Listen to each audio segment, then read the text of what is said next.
आपण पाहणार आहोत 421 या क्रमांकातील पुस्तक क्रमांक 2, ज्याचं नाव आहे मराठी भाषेचा सर्जनशील वापर. तर सदर घटकामध्ये देखील 6 घटकांचा समावेश आहे. घटक 1 सर्जनशील साहित्य संकल्पना स्वरूप. घटक 2 सर्जनशील लेखनाचे क्षेत्रे. घटक 3 सर्जनशील लेखनावर परिणाम करणारे घटक. घटक 4 सर्जनशील साहित्याचे घटक. घटक 5 सर्जनशील साहित्याचे प्रकार. आणि घटक 6 सर्जनशील व्यक्तिमत्व. कालच्या तासाला आपण मराठी भाषेचा विविध क्षेत्रांमध्ये वापर कसा होतो ते पाहिलेलं आहे. आणि आज आपल्याला सर्जनशील वापर. तर सर्जनशील वापर म्हणजे नेमकं काय? तर आपल्या सगळ्यांना माहिती आहे की लेखन, वाचन, भाषण ही भाषिक कौशल्य आहेत. मात्र या कौशल्यांना सरावाने किंवा कल्पकतेने सर्जनशील कौशल्य बनवता येतं. म्हणजे अक्षरं सगळ्यांनाच लिहिता सगळ्यांनाच येतं, पण सुवाच्य सुंदर अक्षरांकन म्हणजेच कॅलिग्राफी किंवा वाचन सगळ्यांनाच येतं, पण प्रकट वाचन, लक्षवेधक संवाद म्हणजेच लेखन, वाचन, भाषण यामध्ये असणारी सर्जकता होय. म्हणजे सगळ्यांनाच लिहिता, वाचता, बोलता येतं, परंतु काही मंडळी मात्र आकलनपूर्वक, जाणीवपूर्वक सर्जकता आपल्या लेखनातून किंवा आपल्या बोलण्यातून ते व्यक्त करत असतात. सर्जनशील साहित्याची संकल्पना स्वरूप पाहताना आपल्या लक्षात येतं की जगभरात अनेक लोक लिहित असतात. इतर प्राण्यांपेक्षा मनुष्य प्राणी हा अधिक प्रगत आहे, त्याचा बौद्धिक विकास झालेला आहे.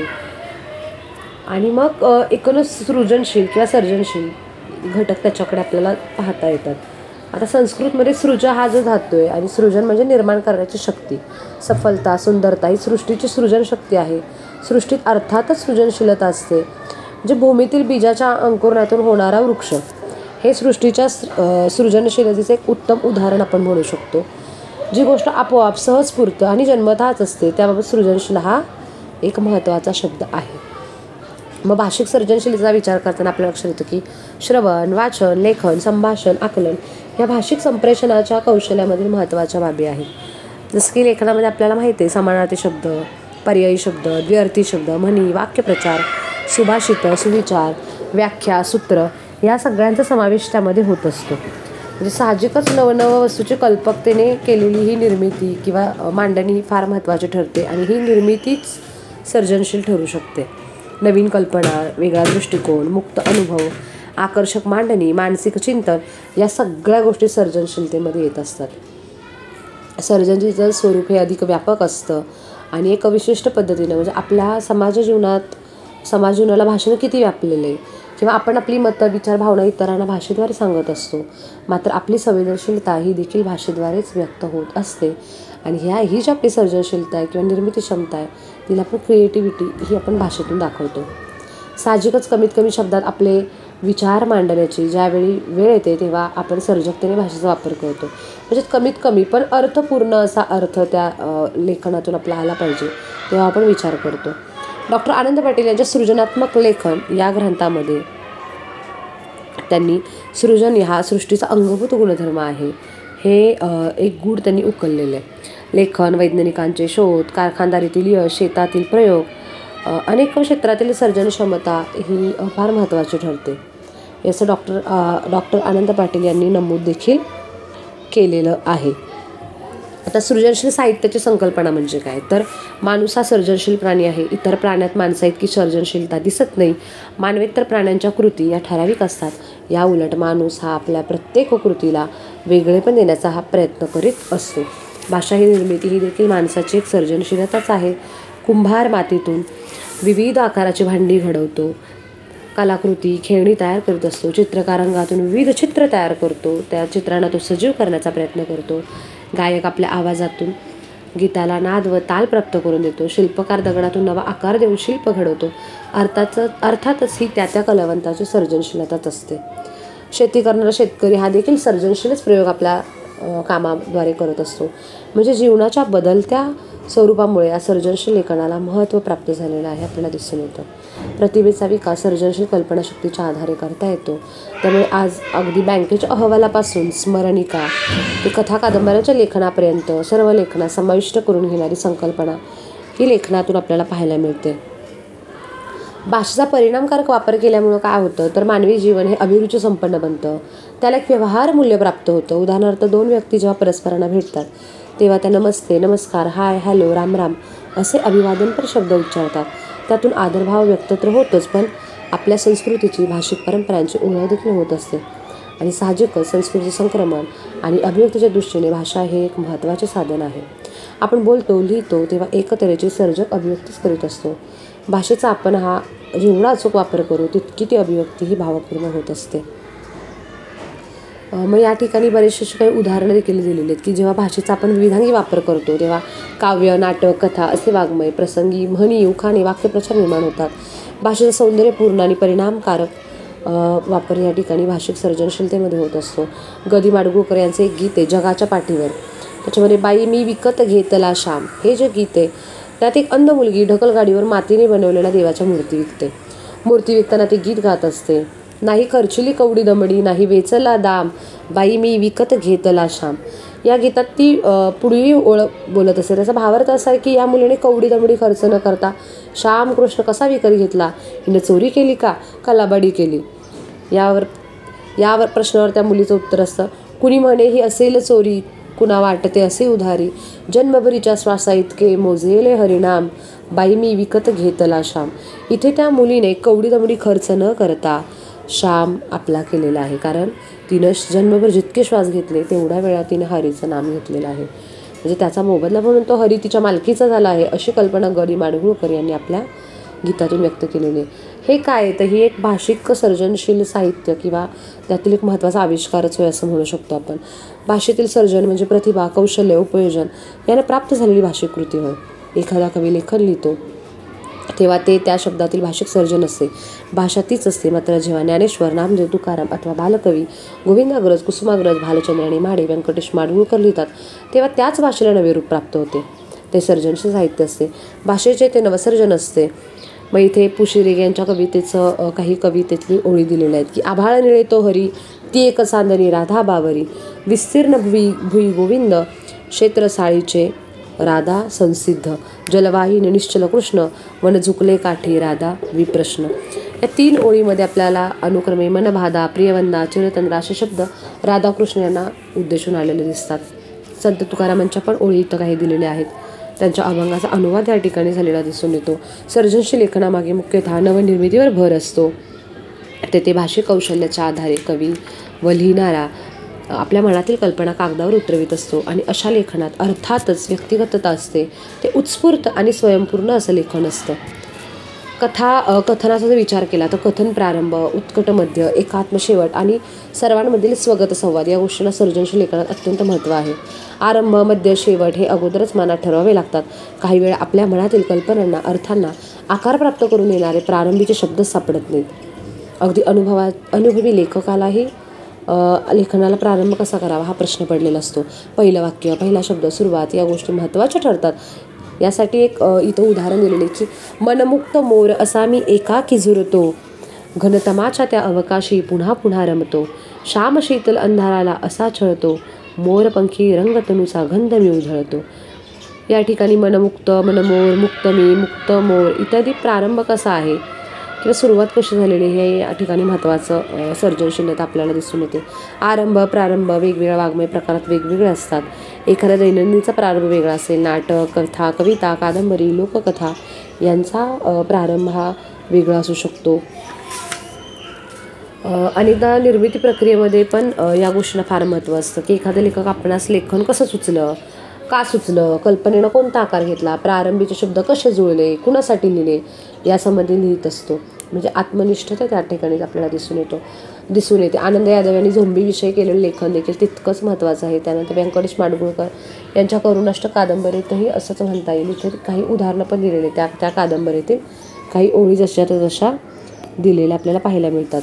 दुसरं म्हणजे उत्कट मध्य. आता जेव्हा कथेचा विचार केला जातो तेव्हा समग्र कथावस्तूच्या निवेदनाच्या 4 प्रमुख पद्धती मानल्या जातात. अहवाल, वर्णन, बोलणे आणि भाष्य या 4 पद्धती त्या होय. आधुनिक लेखक यातील अहवाल म्हणजेच रिपोर्ट, बोलणे आणि स्पीच या 2 गोष्टींवर भर देतात. हरिनारायण आपटे, वा म जोशी, श्री म माटे, योग जोशी, दिवाकर कृष्ण यांसारखे लेखक वर्णन आणि भाषण यावर जोर देत असतात. गंगाधर गाडगीळ, अरविंद घोकले, व्यंकटेश माडगूळकर, अण्णाभाऊ साठे यांसारखे लेखक अहवाल व बोलणे या गोष्टींवर भर देतात. कथा, कविता, कादंबरी, नाटक, ललितलेख अशी कोणतीही रचना असो अथवा जाहिरात, एखादा विचार, मत किंवा एखादा लघुवाङ्मय प्रकार असो त्यामध्ये असणाऱ्या उत्कट मध्याला महत्त्व आहे. जसा प्रारंभ महत्त्वाचा तसाच भावोत्कट मध्यबिंदूही महत्त्वाचा असतो. उत्कट पदात कथानक, स्वभाव रेखाटन, प्रसंगचित्रण अशा गोष्टींनाही महत्त्व येत असतं. गंगाधर गाडगीळ, शंकर पाटील, अरविंद गोखले यांच्या अनेक कथा या मनविश्लेषणात्मक आहेत. गंगाधर गाडगीळ यांच्या कडू आणि गोड, तलावातील सांदणं, किडलेली माणसं या कथा जरूर आपण वाचल्या पाहिजेत. या दृष्टीनं त्या सर्जनशीलतेच्या दृष्टीनं फार महत्त्वाच्या ठरतात. एकात्म शेवटाचा विचार करता लक्षात येतो की अण्णाभाऊ साठे यांच्याच राम रावण युद्ध या कथेचा शेवट इथे दिलेला आहे की शेवट कसा असू शकतो. मारुतीची प्रचंड बोंब ऐकून लोक घाबरले, काही सैरावेरा पळत सुटले आणि फौजा स्टेजवर चढला. त्याने पिस्तूल रोखून दंगल शांत केली आणि रामायणाची कत्तल वाचविली. प्रेक्षकातून पुढे सरकणाऱ्या ठोंबरे मुसळे यांना पोलिसांनी अडवून धरले आणि कुंडलवाडीचे रामायण समाप्त झाले. म्हणजे वाचकाच्या मनावर असा एक परिणाम साधणारा हा असा एक शेवट असतो. म्हणजे सुरुवात, मध्य आणि शेवट हे तीनही घटक फार महत्त्वाचे ठरतात. संवाद स्वगताचा विचार केला तर कोणत्याही सर्जनात्मक लेखनामध्ये संवादाला महत्त्व असतं. काही वेळा लेखनात आत्मगत कथन असतं. या आत्मगत कथन संवादाला आपण स्वगत असा पर्याय देऊ शकतो. संवाद म्हणजे नाटक हे सूत्र आपल्या मनावर ठसलेलं असते, मात्र एखाद्या जाहिरातीत निव्वळ येणारे वाक्य हे सुद्धा स्वगत ठरू शकते. त्यानंतर इथं काही कवितांची उदाहरणं पण दिलेली आहेत. आनंद यादव यांच्या बाई माणूस या कवितेतील काही ओळी. लावत जा रोज कुकू आणून कसबी, नाहीतर लावीन खुरपं मारून. 50 वेळा सांगितलं माझं पायात घाल म्हणून. अगं मी बापाई माणूस आहे, मला कसली लाज नेसायला फाटकं. बाई माणूस आहेस तू फेड बघू ते जुन्यात दाटकं. बाजारात इकून बाळी शेळी उद्या आपण सोडून डोरलं, आणि अंग भरून शान तुला या घे लुगडं थुरलं. म्हणजे या ठिकाणी स्वगत किंवा संवाद किती महत्त्वाचा ठरू शकतो. एक विशिष्ट शैली आपल्याला इथं पाहायला मिळते. वसंत बापट यांची फुंकर कविता ही देखील या दृष्टीने फार महत्त्वाची ठरते. बसा म्हणालीस मी बसलो, हसलीस म्हणून हसलो, बस इतकेच. बाकी म्हण नव्हते थाऱ्यावर, तू विचारलेस काय घेणार. काय पण साधा प्रश्न काय घेणार. देणार आहेस का तू सारे पूर्वीचे. दे झालं कसलंही साखरपाणी. नारायण सुर्वे यांच्या माझे विद्यापीठ यातील मुंबईचे विश्व उलगडून दाखवताना हिंदी मिश्रित भाषेचा उत्तम संवादासाठी त्यांनी वापर केलेला आहे. ले पकड रस्सी हा खेच डरता है, क्या बम्मन का बेटा है रे तू साले. मजदूर है अपन पकड घोडे को, हा यह वाह रे मेरे छोटे नालवाले. म्हणजे आत्मगत भाषण, स्वगत हा एक संवादाचा महत्त्वाचा भाग असतो. आकृतिबंधाचा जर विचार केला आपण तर अर्थातच एखाद्या साहित्यकृतीचे अनेक घटक असू शकतात. आशय विषय हा तिचा मुख्य घटक असतो. लेखक व कवींना अनेक अनुभव येत असतात, किंबहुना सामान्य माणूसही अनेक अनुभव घेत असतो. मात्र तशाच अनुभवाकडे लेखक कवी वेगळ्या नजरेने पाहतात, आणि ही वेगळी नजर म्हणजे त्यांना त्या अनुभवात एखादं बीज सापडू शकतं. हे बीज कथा, कविता, नाटक, कादंबरी असे कोणतेही असू शकते.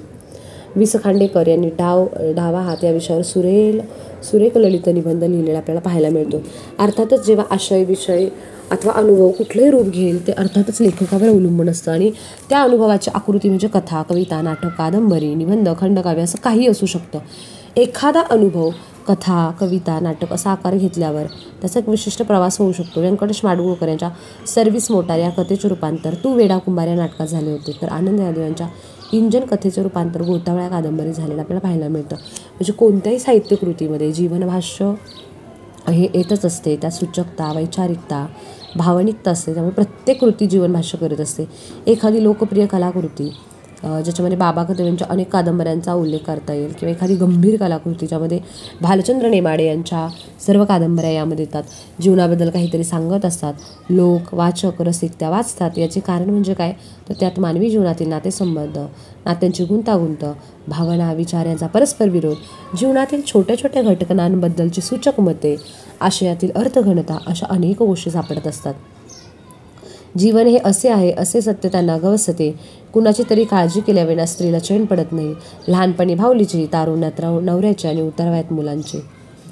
अशा पद्धतीनं म्हणजे सहानुभूतीची किती तिला गरज असू शकते हे यांच्या कादंबऱ्यातून आपल्याला पाहायला मिळतं. भालचंद्र नेमाडे, जयंत पवार यांच्या पात्रांची बोलण्याची भाषा वेगळी असते, मात्र जे काय सांगितलं जातं ते जीवनाबद्दलच असतं. आणि मानवी जगातील अन्याय, हिंसा, असुरक्षितता, अस्तित्वहीनता, परात्मता अशाबद्दल नेमाडे, जयंत पवार यांची पात्रे बोलतात. खांडेकरांच्या पात्रांपेक्षा ती अधिक गंभीरपणे विचार करताना दिसतात. व दोन्हीकडे असते ते जीवनभाष्यच होय. या ठिकाणी एकूणच सृजन किंवा सर्जनशीलतेचा मुख्य अर्थ या दिलेला आहे. सृजन म्हणजे काय, जे सहज स्फूर्त असते. आणि सर्जन म्हणजे काय, जे कौशल्याने किंवा उपयोजनाने केलेले असते, जिथं आपण काम करत असतो. अशा पद्धतीनं एकूणच सर्जनशील लेखन हे होत असतं. आता सर्जनशील लेखनाची क्षेत्र जर आपल्याला पाहायला गेली तर सर्जनशील लेखनाची बरीच क्षेत्र आहेत की ज्याच्यामध्ये सर्जनशील लेखन झालेलं आपल्याला पाहायला मिळतं. जसं की एखादा शास्त्रज्ञ शोध लावतो, पण त्या शोधाचे अधिक खुलासेवार वर्णन कदाचित कवीच करू शकतो. अर्थातच कवी तो आपल्या शब्दामध्ये ते वर्णन करत असतो. कदाचित त्याला हा शोध समजलेला नसेल किंवा कवीकडे भाषा हे अस्त्र असते आणि त्यामुळं तो त्या भाषेच्याद्वारेच तो नवे जीवनदर्शन घडवत असतो किंवा नवीन विश्व तो निर्माण करत असतो. पु ल देशपांडे यांना पाश्चिमात्य व पौरात्य संस्कृतीत फरक काय असा प्रश्न जर विचारला तेव्हा ते म्हणाले की त्यांची द्राक्ष संस्कृती आहे, आमची रुद्राक्ष संस्कृती आहे. आपल्याकडे बालकवींची श्रावणमास कविता आहे. श्रावणमासी हर्षमानसी हिरवळ दाटे चोहीकडे, शनात येती सरसर शिरवे, शनात फिरून येऊ न पडे. या कवितेच्या ओळी प्रत्येक रसिक वाचकाच्या ओठी असतात. म्हणजेच काय तर पावसाळ्याच्या हिरवाईनं कविता कशी सुचते आणि श्रावण महिन्यावर तर कित्येक कवींनी कविता केलेल्या आहेत. त्यापैकी एक महत्त्वाची कविता होय. प्राचीन व आधुनिक काळातील असंख्य लेखक कवी यांनी मराठी भाषेत केलेल्या रचना या त्यांच्या भाषिक शैल्यतेची महत्त्वाची उदाहरणच आहेत, आपण असं म्हणू शकतो. एखादी व्यक्ती आली आणि चटक निघून गेली हे वाक्य आपण तसेच उच्चारू, मात्र कवी तिथे प्रतिमा आणि उपमांचा वापर करू शकतो. जसं तो म्हणेल की वळवाच्या सरीसारखी आली आणि गेली, असं म्हणून तो त्या व्यक्तीच्या येण्याचे वर्णन करू शकतो. ही आहे सर्जनशीलता किंवा सृजनशीलता. आता साहित्याचा विचार केला तर व्यावहारिक अनुभव, कलानुभव यांच्या नेहमीच लिहिणाऱ्या माणसाशी संबंध येत असतो आणि त्यातही एखादा अनुभव कलावंत कसा घेतो, आस्वाद कसा घेतो व सामान्य माणूस कसा घेतो यात फरक आपल्याला जाणवतो. त्यामुळे अनुभव, आशय आणि अभिव्यक्ती यामध्ये एक तऱ्हेची सुसूत्रता असू शकते. मग लेखक असणे म्हणजे काय किंवा चांगले साहित्य कशाला म्हणायचे असे प्रश्न या ठिकाणी उपस्थित राहतात. आनंद यादव यांनी त्यांच्या साहित्याची निर्मिती प्रक्रिया या ग्रंथात साहित्यत्वालेखन कसे निर्माण होत असते याचा एक वेध घेतलेला आहे. त्यांनी त्याकरिता साहित्य व समीक्षा प्रांतात सतत वापरल्या जाणाऱ्या शब्दांच्या यथायोग्य व्याख्या यांचा विचार इथं केलेला पाहायला मिळतो. किंवा लेखक म्हणजे नेमकं काय असतं याचा शोध घेतला लक्षात येतं की आपणास कलावंताचा अनुभव व बोलणे आठवते. सामान्य माणसापेक्षा लेखक सांगतो बोलतो ते वेगळं वाटू लागतं. अर्थात जो लेखक आहे त्याला प्रथमतः लेखकपणाचे भान असणं महत्त्वाचे आहे. प्रतिभा, जीवनदृष्टी आणि शैली या तीनही गोष्टींशी लेखकपणा निगडीत असतो. लेखक हा जीवनाविषयी काही एक मत मांडत असतो. अर्थात तो साहित्यात भाषेचे उपयोजन करत असतो. मग एक विशिष्ट पद्धतीने तो भाषा वापर करत असतो.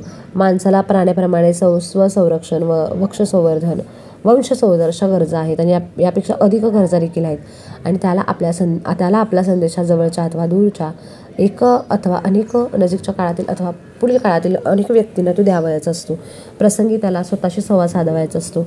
आपले अनुभव, कल्पना, विचार व भावना त्याला पुढील पिढीपर्यंत पोहोचवायचे असतात. त्यासाठी भाषा ही एक महत्त्वाची गरज असते.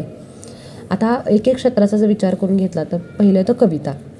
आता माणसाच्या मनात प्रथम उमटते ती कविता असते. नादमय, तालबद्ध, छंदबद्ध बोलणे व जगणे सर्वांनाच आवडते. एखादा अनुभवही कवी काव्यात भाषेत मांडू शकतो. कवी प्रशांत असणारे यांची पुढील कविता याची साक्ष देते. मुलगा म्हणाला आईला, दिव्याची वात मोठी कर, मला वाचता येत नाही. वडील म्हणाले, दिव्याची वात कमी कर, मला झोप लागत नाही. आई रात्रभर दिव्याची वात कमी जास्त करीत राहिली.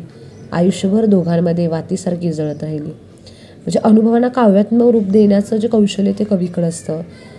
जीवनाचे तत्त्वज्ञान त्यातून मांडता येतं, जीवनदर्शन घडवता येतं. कुसुमाग्रजांची प्रवासी पक्षी या काव्यसंग्रहातील अखेरची कमाई ही देखील कविता या दृष्टीने फार महत्त्वाची ठरते. मध्यरात्र उलटल्यावर शहरातील 5 पुतळे एका चौतऱ्यावर बसले आणि टिपं गाळू लागले.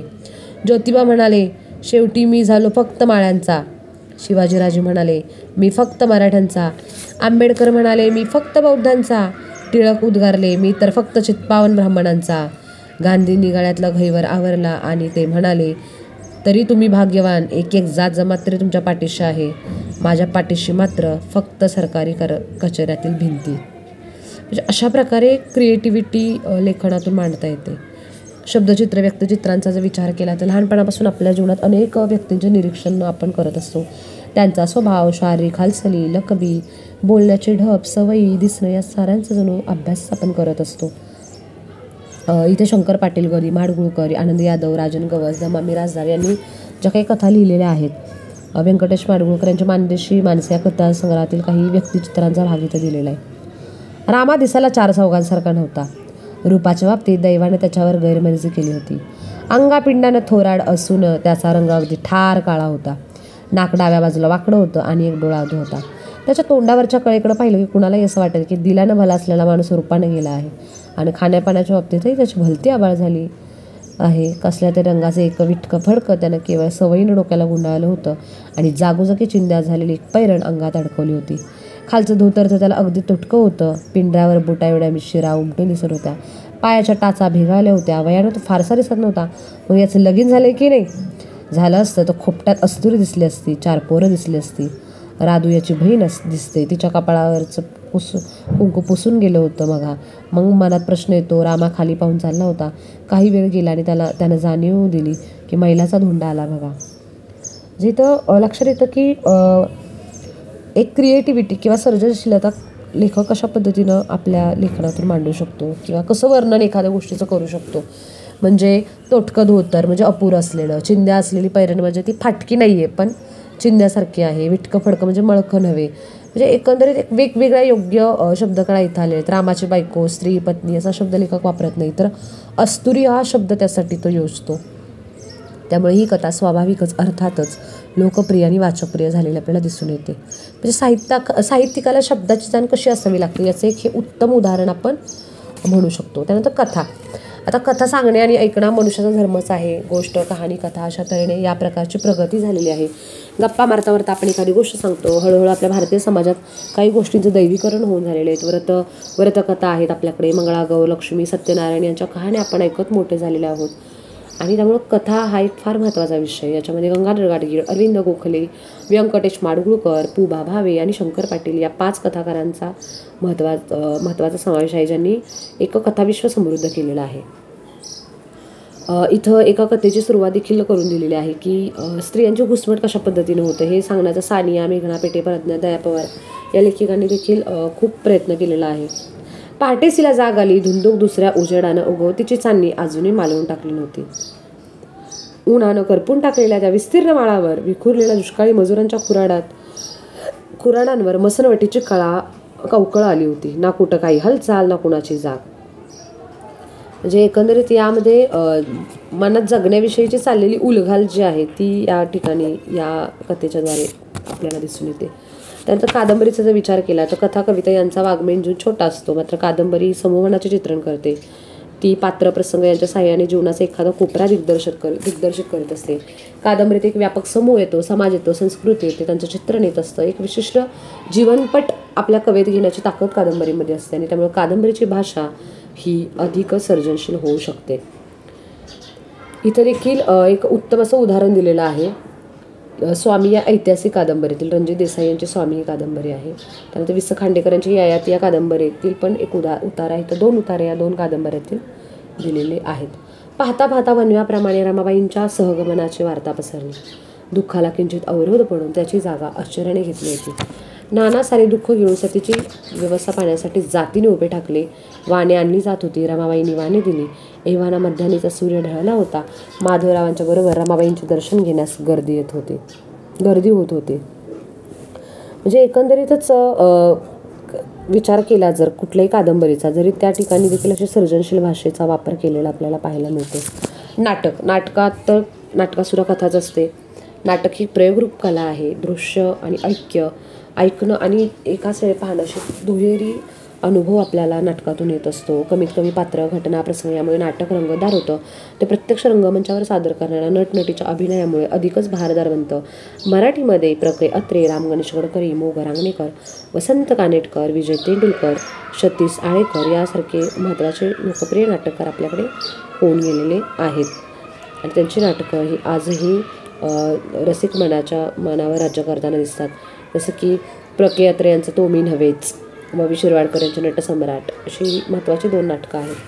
प्रसारमाध्यमांचा जर विचार केला तर एकूणच एखाद्या घटनेचा, प्रसंगाचा अथवा माहितीचा प्रसार करण्यासाठी जे माध्यम वापरले जातं त्याला आपण प्रसारमाध्यम म्हणतो. त्याच्यामध्ये नियतकालिकं, आकाशवाणी, दूरचित्रवाणी किंवा हल्ली मोबाईलवर सहजगत उपलब्ध होणारी बरीचशी प्रसारमाध्यमं आहेत, ज्यामध्ये फेसबुक, ट्विटर, व्हॉट्सअप अशी वेगवेगळी साधने आहेत. ज्यातून आपण चित्र, फोटो आणि मजकुरांची देवाणघेवाण करतो. याशिवाय चित्रपट, माहितीपट, नाटक, लोकनाट्य, पथनाट्य, कीर्तन, प्रवचन, इतरही लोककला आपल्याकडे प्रसारमाध्यमांद्वारे पाहायला मिळतात. वृत्तपत्र हे प्रसारमाध्यम जे आहे ते हल्ली केवळ वाचनीयच नाही तर त्यातील रंगीत पुरवण्या, जाहिराती या गोष्टी पाहण्याजोग्या असतात. आकाशवाणी हे माध्यम श्रवणीय आहे, तेथे श्रोता हा आवश्यक ठरतो. दूरचित्रवाणी माध्यम हे पाहण्याजोगे आणि ऐकण्याजोगे असे दृकश्राव्य माध्यम आहे, तेथे प्रेक्षक आणि श्रोता दोन्ही तितकेच महत्त्वाचे ठरतात. आपल्याकडे वृत्तपत्राचा विचार केला तर बरेचसे साप्ताहिक आहेत, पाक्षिक आहेत. ताज्या बातम्या देणे, माहिती पुरवणं, एखाद्या प्रश्नावर जनमत जागृत करणं हा वृत्तपत्राचा मुख्य हेतू असतो. दिवाळी अंक आपल्याकडे आहेत. काही महत्त्वाचे मासिक साप्ताहिकांमधून देखील वेगवेगळे विषय, वेगवेगळ्या विषयांवर भाष्य करण्याचं काम हे केलं जातं, हे आपल्या सगळ्यांना माहिती आहे. आकाशवाणी, दूरचित्रवाणी या प्रसारमाध्यमांबद्दल लोकांमध्ये अजूनही कुतूहल आहे. बायका, मुलं, शिक्षित, अडाणी अशा सर्वांसाठी हे कार्यक्रम खुले असतात. त्यामुळे ही माध्यमं धर्म, जात, लिंग, वय, राष्ट्र, अभिरुची, आर्थिकता या बाबतीत लोकांना एकत्र ठेवणारे आहेत असं आपण म्हणू शकतो. अशा प्रसारमाध्यमांचा जनमानसांवर खूप प्रभाव पडतो. दूरचित्रवाणीच्या प्रभावाने मधील काळात आकाशवाणीला मागे टाकले असले तरी आता पुन्हा FM च्या केंद्रामुळे आकाशवाणी लोकप्रिय झालेली आहे. दूरचित्रवाणीचा प्रभाव कमी झाला नाही किंवा महाभारत पाहून लोक पिताश्री किंतु असे शब्द उच्चारू लागले. ब्रेकिंग न्यूज आला, धिनाधिन धा, दमदमादम, पटलं तर घ्या, लोचा झाला रे असे शब्द प्रयोग आले. आकाशवाणी ही मिरची, टोमॅटो, रेडिओ सिटी अशी नवीन नावं आकाशवाणीने देखील आत्मसात केली. त्यानंतर मुक्त आणि सैलसर अशी जी माध्यमं आहे ज्याच्यामध्ये WhatsApp, Twitter, Snapchat, Facebook, blog इत्यादींचा त्यामध्ये समावेश होतो. जाहिरातीने चित्रपटांचा विचार केला तर साहित्याने प्रसारमाध्यमी क्षेत्र पाहिले तर जाहिरात चित्रपट हे एक व्यापक असं क्षेत्र आहे. आज मी तिला जगात जेवढ्या भाषा बोलल्या, लिहिल्या, छापल्या जातात त्या भाषांमध्ये जाहिरात आणि चित्रपट ही दोन्ही क्षेत्र प्रगतीपथावर आहेत. वर्षानुवर्ष जगभर व्यापार विक्री करणाऱ्या अनेक कंपन्या आहेत. त्या सतत आपली जाहिरात जगभरातील विविध भाषांमधून, विविध माध्यमांतून, याच्यामध्ये दैनिक, मासिक, आकाशवाणी, दूरचित्रवाणी यातून ते जाहिराती करत असतात. त्यामध्ये मग बरेचसे जे काही प्रोडक्ट्स आहेत त्या सगळ्यांच्या जाहिराती ह्या त्यातून दाखवल्या जात असतात. चित्रपट हे एक महत्त्वाचं असं क्षेत्र आहे की जिथं अनेक कला एकत्र येतात, प्रतिमांची साखळी तयार होते. ही जरी चित्रपटाची भाषा असली तरी पटकथाकार, संवाद लेखक आणि गीतकार यांनी अगोदर पार्श्वभूमी म्हणून काम केलेले असते. अभिनय, प्रतिमा महत्त्वाचा भाग असला तरी लिखित सामग्री तितकीच या ठिकाणी महत्त्वाची ठरते. अर्थातच चित्रपटाची पटकथा, संवाद लिहिताना सर्जक भाषेचा वापर हा करावा लागतो. आनंद यादी नटरंग कादंबरी लिहिली आणि त्याच कादंबरीवर त्याच नावाचा सोनाली कुलकर्णी आणि अतुल कुलकर्णी यांनी नटरंग चित्रपट आला. 2010 हा चित्रपट आला. कादंबरी आनंद यादव यांची, पटकथा रवी जाधव यांनी लिहिली. गुरु टाक्कर यांनी संवाद लेखन केले आणि अनेक कथा, पटकथा, संवाद या तिन्हीचे लेखन वेगळे असू शकतात. प्रत्येकाची कल्पना वेगळी असू शकते. आणि पुढे 1975 सामना हा चित्रपट देखील आला. जब्बार पटेल यांनी हा चित्रपट दिग्दर्शित केला आणि या चित्रपटाची कथा, पटकथा, संवाद या तिन्हींचे लेखक हे विजय तेंडुलकर होते. संपादन आणि शब्दांकनाचा जर विचार केला तर आज मी तिला जगभर प्रचंड वेगाने हे क्षेत्र वाढत आहे. संपादक अनेक क्षेत्रात आहेत. साहित्य, चित्रपट, जाहिरात किंवा दूरचित्रवाणीवरील मालिका, आकाशवाणीवरील विविध कार्यक्रम यामध्ये संपादनाचं कार्य हे सुरूच असतं. लग्न, स्वागत समारंभ, वास्तुशांत, सभा संमेलनं, वाढदिवस, सत्कार, जत्रा, यात्रा येथे असणारे व्यवस्थापनाचे लोक त्या कार्यक्रमाचे संपादन करत असतात. फक्त त्याचे स्वरूप लिखित अथवा कागदी नसते इतकंच. महाराष्ट्रात, भारतात, जगभरात मोठे मोठे प्रकाशन संस्था, पेंग्विन, रूपा, मॅकमिलन या संस्था इंग्रजी पुस्तके प्रकाशित करतात. तर पॉप्युलर, मौज, मेहता, पापैरस, पद्मगंधा अशा अनेक संस्था मराठी पुस्तके प्रकाशित करत आहेत. एखादा लेखक कादंबरी लिहितो, कविता, कथा लिहितो आणि ते प्रकाशित व्हावे, लोकांनी वाचावे अशी त्यांची तीव्र इच्छा असते. मात्र प्रकाशकाला हे जसे तसे छापावे आणि प्रकाशित करावे असं वाटत नाही. मग तो त्या लेखनावर काही एक संस्कार घडवण्याचं काम करतो. ओबडधोबड आकार योग्य करावा असं त्याला वाटत राहतं आणि मग तो त्याच्यावर संस्कार देण्याचं काम करतो. शब्द, वाक्य, प्रसंग, तपशील, मजकूर अशा पातळीवर किंवा पृष्ठसंख्या कमी जास्त करणे, एखादा प्रसंग वगळणे किंवा मागे पुढे करणे अशा स्वरूपाचे देखील तो बदल करत असतो. अनेक पुस्तकांवर मुद्रा, प्रकाशक, अक्षरजोडी, मुखपृष्ठ, अनुवादक यांची नामावली तिथं येत असते. मात्र संपादक हे नाव मात्र दिले जात नाही. अर्थातच भालचंद्र नेमाडे यांच्या मुलाखती, विविध साहित्यिकांच्या मुलाखती एकत्रित छापताना संपादक किंवा संपादन हे होतच असते. शब्दांकन करणे ही एक उत्तम सर्जनशीलता आहे. अनेक व्यक्तींना त्यांच्या कार्यबाहुल्यामुळे लेखनासमोर वेळ नसतो आणि अशा व्यक्ती बोलतात, आपले विचार, मते, आठवणी सांगतात. त्यात शब्दांकित करणे गरजेचं असतं. कोणीतरी भाषेचा जाणकार हे काम करतो, ते लिहित असतो. रतन टाटा, लता मंगेशकर, सचिन तेंडुलकर अशा व्यक्तींच्या आठवणी, जीवन प्रवास इतरांनी शब्दांकित व संपादित केलेले आपल्याला पाहायला मिळतात. मुलाखत. आता अनेकदा लोक बोलत नाहीत किंवा बोलतात, पण ते बोलणं खूप अनावश्यक आणि विस्कळीत असतं. उद्योग, कला, साहित्य, संशोधन या क्षेत्रात काम खूप केले जाते आणि हे काम अत्यंत महत्त्वाचे, समाजोपयोगी व सर्जनशील असते. मात्र या क्षेत्रातील मंडळी बोलतील, आपले अनुभव एकमेकांना घेतील असे सहसा घडत नाही आणि ते घडवून आणावे लागते. त्यासाठी मुलाखत घेणे आणि ती शब्दांकित करणे ही एक महत्त्वाची कला आहे. त्यामुळे मुलाखत घेणारी व्यक्ती विविध प्रश्न विचारून मुलाखत देणाऱ्या व्यक्तीला बोलते करत असते. त्यामुळे मुलाखत ही खुलत जाते, वेगवेगळ्या प्रश्नांची उत्तरं मिळते. आपल्याकडे मराठीतील प्रसिद्ध लेखक साहित्यिकांच्या मुलाखती बऱ्याचशा प्रकाशित झालेल्या आहे. जे कुलकर्णी यांच्यासारखे लेखक तसं अपवादही असू शकतात. बऱ्याच जणांच्या निवडक मुलाखती देखील झालेल्या आपल्याला पाहायला मिळतात. प्रत्येक मुलाखतीला शीर्षक दिलं जातं आणि त्यातून एकंदरीतच आपल्याला लेखकाचा, त्याच्या साहित्याचा एक वेध घेण्याचं काम या मुलाखतींमधून होत असतं. त्यामुळं हे सगळे घटक, मुलाखत, नाटक, कथा, कादंबरी किंवा शब्दांकनाची ही जी काही प्रक्रिया असेल, जाहिरात, चित्रपट असेल, या सगळ्यामध्ये भाषेचा सर्जनशील वापर हा केलेला आपल्याला पाहायला मिळतो.